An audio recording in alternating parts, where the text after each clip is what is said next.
Засгийн газар ноос бэлтгэдэг, ноосоор бүтээгдэхүүн хийдэг мөн ноолуурын үйлдвэрлэлийг эрхэлдэг иргэдээ маш том дэмжигээр зоригтой шийд гаргасан гэж хэлж болно. Тэрийг хэрэгжүүлж эхлээд байна. Энэ бол 300 тэрбум төгрөгийг бонд зарж олоод 150 тэрбумыг жижиг дунд үйлдвэрлэл эрхлэгчдэд хөнгөлтэй хэлбэрээр зээл олгоно.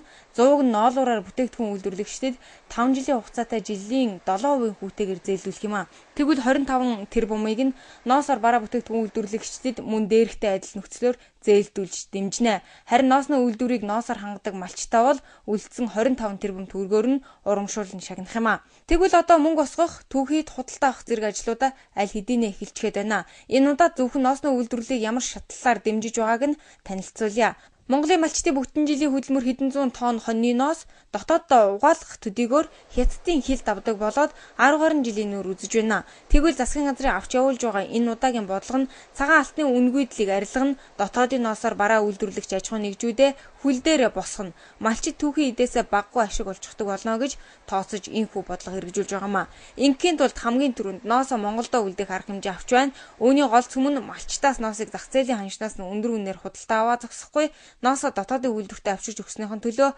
эргээд тэдэнд 2-3 дахин өндөр урамшууллыг бэлэн мөнгөөр өгөх юм а. Харин бэлэн мөнгийг тэр даруйд нь өгөхгүй, зохион байгуулалтын нарийн ажлууд хүлээгдэж байгаа гэлээ. Монголын шипул нэгдлийн хүмүүс нь бол ийм падан өгнө. Тэр падан дээр бол малчны ноосоо зарсан малчны овг нэр, регистрийн дугаар, тэгээд малын дансны дугаар байна. Тэгээ падан дээр мэдээж авсан ноосныхоо хэмжээ, тэгээ нэгдүгээр зэргийн ноос нь хичнээн килограмм байсан гэдгийг бичнэ.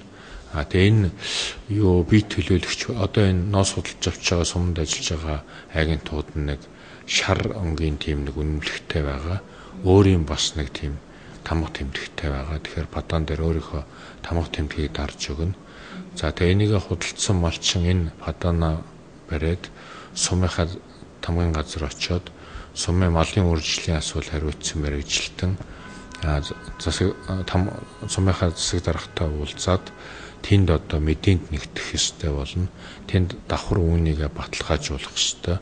За сумын засаг даргын тамгын газар нь сумынхаа энэ худалдсан бүх малчтынхаа энэ мэдээг нэгтгээд аймгийн хөдөө аж ахуй жижиг дунд үйлдвэрийн газарт явуулна. Аймгийн хөдөө аж ахуй жижиг дунд үйлдвэрийн газар нь одоо манай яамны мал хамгаалах санал руу явуулна. За энэ мэдээг бид бол 9 сарын 15-наар одоо Улаанбаатарт нэгтгэхээр төлөвлөж байгаа. Тэгээд манай мал хамгаалах сан аймагуудаас ирэх мэдээнээс гадна үйлдвэрүүдээс бас мэдээ авна. Одоо аль сумын аль малчнаас ямар ноос худалдаж авсан бэ гэх. Тэгээд аймагаас ирсэн мэдээ, үйлдвэрээс ирсэн мэдээ хоёр талаасаа нийлэх ёстой. За тухайн малчнаас гарах ноосны дээд хэмжээг одоо малаа тоолуулсан дансны хэмжээгээр яана одоо 500 хонтой хүн 1000 хонтой хүнийх шиг ноосны хэмжээ гаргаж болохгүй. Энэ бол бас янз бүрийн одоо лөөвөр булхайнаас сэргийлэх зорилготой. Тэгээ энэ бүгдийг ингэж нэгтгэж яагаад биднес 10 сарын сүүл 11 сарын ихээр одоо малчтад энэ ноосоо худалдсан урамшууллыг олох төлөвлөгөөтэй ажиллаж байгаа.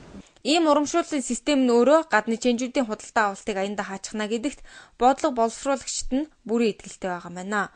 Өнөөдрийн үн 500 төгрөгөөс 800 төгрөг. Улаанбаатар зарим ноос 1000 төгрөг хүрч байгаа. Тийм учраас бол энэс илүү өндөр үн байхгүй. Тэгэхээр бол 1 кг төгч байгаа 2000 төгрөг бол ноосныхаа өөрийн үнээс бараг 2 дахин 3 дахин өндөр үн байгаа.